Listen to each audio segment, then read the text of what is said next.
Tonight, I want to share with you one of the most profound paradoxes you will ever encounter. It's a paradox that, once understood, will fundamentally transform the way you approach everything in your life. The paradox is this: the moment you stop trying is the moment everything changes. Now, I know what you're thinking. You've been told your entire life to try harder, to push more, to make things happen through sheer force of will. And here I am, telling you to stop trying. But bear with me, because what I'm about to reveal to you is not passivity, not laziness, not giving up. It's something far more powerful. Let me ask you something. Have you ever wanted something so desperately that you thought about it constantly? Perhaps it was a relationship, a sum of money, a position, or recognition of some kind. And the more you wanted it, the more you tried to make it happen, the more it seemed to slip away from you. You pushed and you struggled and you schemed, and yet it remained just out of reach. And then, perhaps months later, when you had finally let go of the struggle, when you had stopped trying so hard, it came to you effortlessly, almost as if it had been waiting for you to get out of your own way. This is not coincidence. This is law. You see, there is a fundamental misunderstanding about how creation works. We believe that we must force things into being, that we must manipulate circumstances, that we must make things happen through effort and struggle. This is the philosophy of the outer world, the world of effects, and you cannot change effects by dealing with effects. You must go to the cause. The cause of everything in your world is consciousness. It is your state of being. It is what you are conscious of being. And here is the key. You cannot try to be something. You either are it or you are not. Let me illustrate this with a simple example. Imagine someone who is trying to be confident. They're reading books on confidence, practicing confident postures, forcing themselves to speak up in meetings. They're trying so hard to be confident. But the very act of trying reveals that they are not confident. They are conscious of being someone who lacks confidence and is trying to acquire it. But the truly confident person is not trying to be confident. They simply are. There is no effort, no struggle, no try. It's their natural state of being. This is what I mean when I say the moment you stop trying is the moment everything changes. When you stop trying to be wealthy and simply assume the feeling of wealth. When you stop trying to be loved and assume the feeling of being loved. When you stop trying to be successful and assume the feeling of success. That's when your entire world reorganizes itself to reflect that assumption. Now, you might say, but if I'm not wealthy, how can I assume the feeling of wealth? Isn't that lying to myself? And I say to you, which is the greater lie? The outer appearance of poverty or your imagination that you are wealthy? Imagination is the only reality. The outer world is merely the shadow, the effect. Your imagination is the cause, the substance, the reality. Scripture tells us that God calls things that are not as though they were, and we are told to be imitators of God. What does this mean? It means you must call yourself what you want to be, even though the outer world screams the opposite at you. You must assume the feeling of your wish fulfilled, even though your senses deny it. But here's what makes this so difficult for most people. They try to assume it.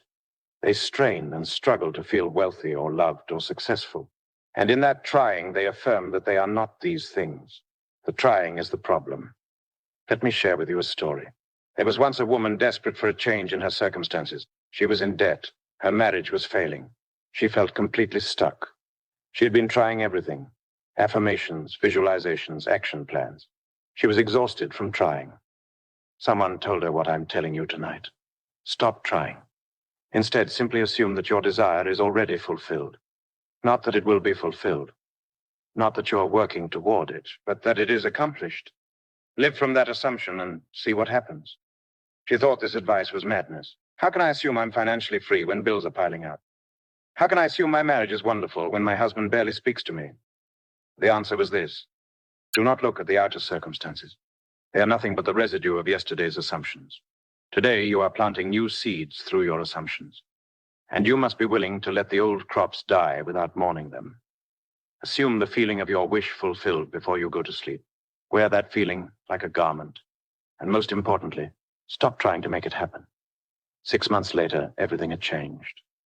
Not through her efforts, not through trying, but through a complete reorganization of her world that seemed almost miraculous. Her financial situation transformed through unexpected channels. Her marriage renewed itself from within. All because she stopped trying and started being. This is the secret that the world doesn't understand. The world tells you to try harder, but trying is the enemy of being. When you try to be something, you affirm you are not that thing. When you simply assume you are it, you claim it as your own. Now let me be clear about something. When I say stop trying, I don't mean stop taking action. I mean stop taking action from a state of lack, from a state of trying to become. Instead, take action from the state of already being. There's a world of difference between these two approaches. The person who is trying to become wealthy takes action from desperation, from fear, from a sense that they must make it happen or it won't happen. Their actions are tainted with the consciousness of poverty. But the person who has assumed the feeling of wealth takes action from abundance, from certainty, from inspiration. Their actions flow naturally from their state of being. They're not trying to create wealth. They're expressing the wealth they already are, in consciousness. Do you see the difference? One is trying to get somewhere. The other is already there and simply allowing it to manifest in the outer world. Here's what happens when you truly stop trying. You stop living in the future. You stop living in the state of, when I get this, then I'll be happy. You claim happiness now. You claim success now. You claim love now. Not in the physical world necessarily, but in consciousness, which is the only true reality. And here's the beautiful paradox. The moment you stop needing it to manifest in order to feel fulfilled, that's the moment it rushes towards you, because you've removed the obstacle. The obstacle was always your consciousness of lack, your consciousness of needing, your trying. Think about something. When you sleep at night and you dream, do you try to create the dream? Do you strain and struggle to make the dream happen? Of course not. The dream simply unfolds from your subconscious. You are in the dream. You experience the dream, but you're not trying to make it happen. This is how you must approach your waking life. You must enter into the feeling of your wish fulfilled as easily and naturally as you enter into a dream. And then you must let it unfold without interfering, without trying to force it. The trying comes from doubt. You try because you don't believe.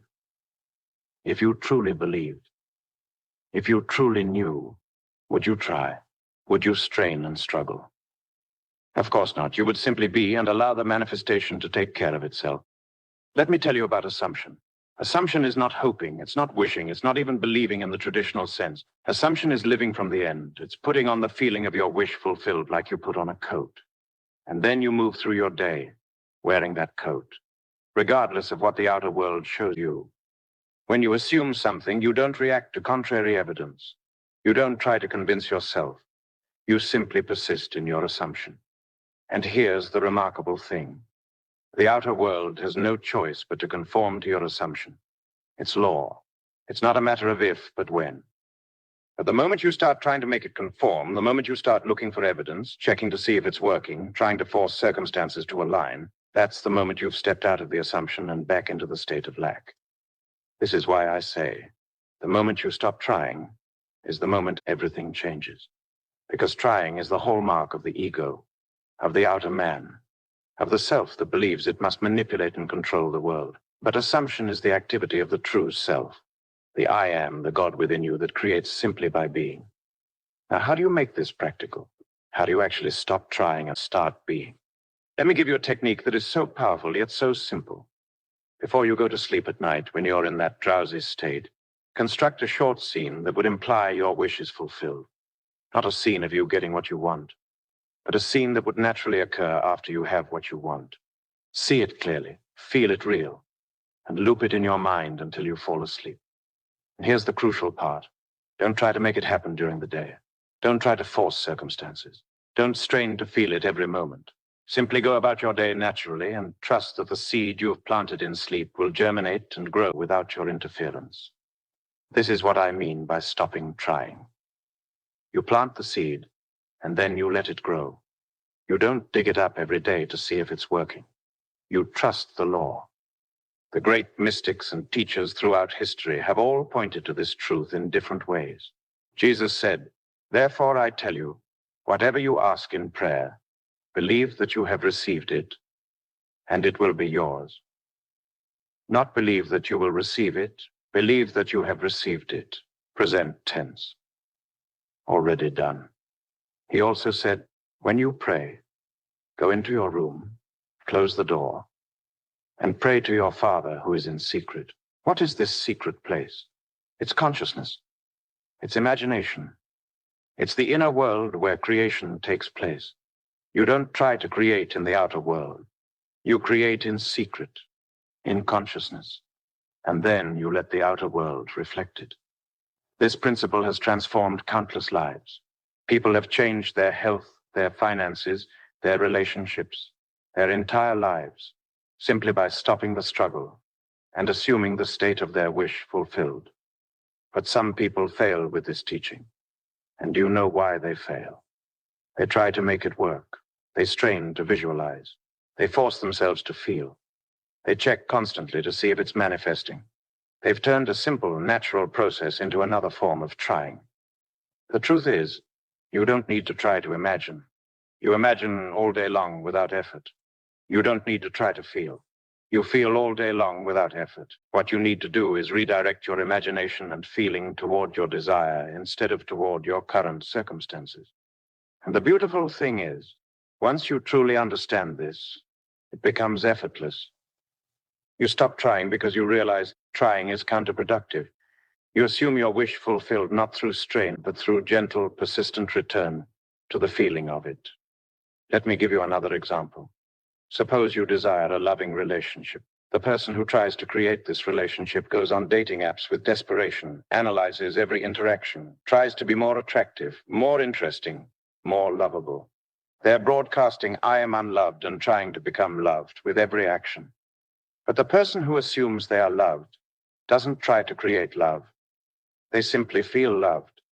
They might use the same dating apps. They might go to the same places, but their entire energy is different. They're not seeking love. They're expressing love. They're not trying to become worthy of love. They're assuming they already are. Can you see how this changes everything? The actions might look similar on the outside, but the consciousness behind them is entirely different. And it's the consciousness that creates, not the action. This is why two people can take the same actions and get completely different results. One is acting from trying, from lack, from desperation. The other is acting from being, from assumption, from the wish fulfilled. Same actions, different consciousness, different results. So tonight, I want to leave you with this challenge. Choose one thing you've been trying to create in your life. Just one thing. And for the next week, stop trying. Instead, assume it's already done. Before you sleep, construct a simple scene that implies it's fulfilled. During the day, whenever you think of it, gently remind yourself it's already done. And then let it go. Don't check for results. Don't try to make it happen. Don't analyze whether it's working. Just assume it's done and go about your life. You'll be amazed at what happens when you get out of your own way. You'll be amazed at how the universe conspires to bring your assumption to pass when you stop interfering with your trying. The moment you stop trying is the moment you claim your power as a creator. It's the moment you step out of the world of effects and into the world of cause. It's the moment you stop being a beggar, asking the universe for scraps, and become a king, claiming your inheritance. You are not meant to try your way through life. You are meant to assume your way through life. You are meant to live from the end, to dwell in the wish fulfilled, to be what you desire to be in consciousness first, knowing that the outer world must inevitably conform to your inner world. This is the promise, and it has never failed. Not once, not ever. The only question is whether you will trust it enough to stop trying and start being. Thank you, and good night.